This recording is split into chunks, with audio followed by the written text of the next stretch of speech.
everyone, my name is Karen, this is my channel Rather Be Reading, and today I'm bringing to you my December wrap-up.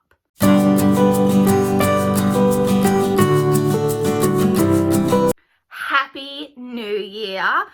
It's officially the new year here in Australia.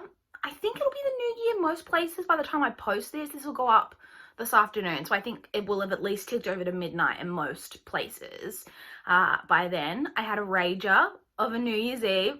Just kidding. I normally try to see in midnight because I like seeing in midnight.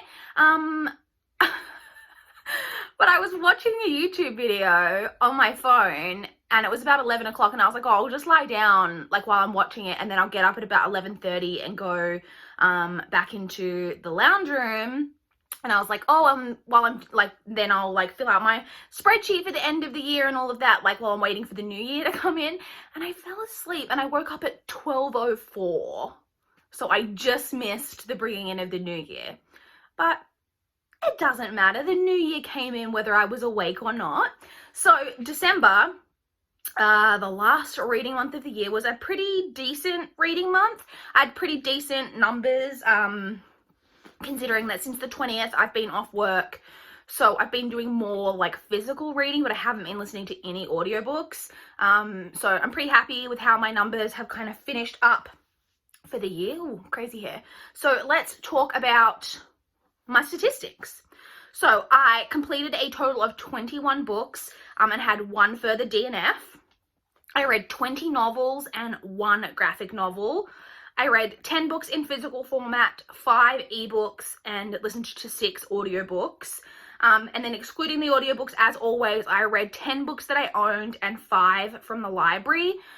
I'm actually not as happy with that statistic as I normally would be, because I was trying to focus on library books this month, and yet somehow I only read 5, which is like a decent number, but it's not as strong as it could be for sure, considering that's what I was trying to focus on. But in the end part of the month, it didn't really work out that way because there were a few things that I had to read to like meet my goal and all of that type of thing. Anyway, so I read a total of 8,218 pages, which averaged out to 265 pages per day.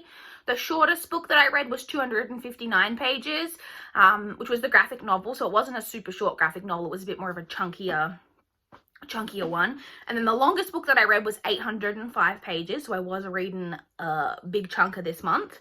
The lowest star rating that I gave was I did give a 2-star, and then the highest star rating that I gave was I did technically give a 5-star this month, but that was to a reread. But then I did have 3 4.5 stars, one of which was to a reread, but then I had 2 new to me 4.5-star reads in December. So my average star rating for the month averaged out to 3.61 stars, which is definitely a really good, anything above a 3.5 for me is a really good average rating. So I'm pretty happy with that. So we will now just quickly go through all of the books that I read and the star ratings that I gave. These are not ranked, as always, with the exception of my least and most favorite of the month. So my 1 2-star read, my least favorite of the month, was Beautiful Disaster by Jamie Maguire, which was a reread, as you guys all know. Next, I jumped straight from 2 stars to 2.75 stars, and I only had one of those, which was Killing November by Adriana Mather. So that's pretty good. I only had 2 books under 2 stars this month. I then had my 3-star reads, A Thorn Among the Lilies by Michael Hybert, 5 Feet Apart by Rachel Lippincott, The Gods of Guilt by Michael Connolly, Exit Pursued by a Bear by E.K. Johnston, and My Sister is Missing by Julia Barrett. My Sister is Missing is one that I haven't spoken about yet. I got that one in right near the end of the month, so that will be in my next recent reads video. I then had 1 3.25-star rating, which was These Witches Don't Burn by Isabel Sterling. I then had 2 3.5-star ratings, which is What Happened That Night by Deanna Cameron and Mooncakes by Suzanne Walker and Wendy Zhu. I then had a few 3.75-star rated reads this month. The Innocent Wife by Amy Lloyd, Someone We Know by Shari LaPena, The Family Upstairs by Lisa Jewell, and Sometimes I Lie by Alice Feeney, which is another one that I haven't spoken about yet, which will be in my next recent reads video. I then had 2 4-star reads, Lady Helen and the Dark Days Pact by Alison Goodman, and The Labyrinth of Spirits by Carlos Ruiz Zafón.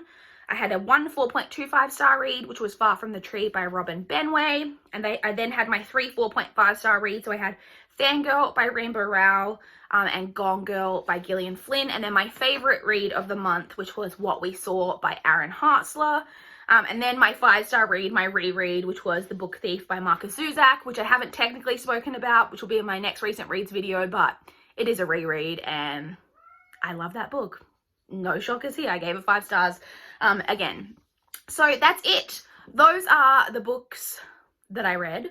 I would love to chat with you guys in the comments down below if you have read any of the books that I read this month, or how your final reading month of the year went. Did you manage to cram in everything that you were trying to cram in before the end of the year? I would love to know. Please like this video if you liked it. Please subscribe if you want to see more from my channel. That is all I have for this video today.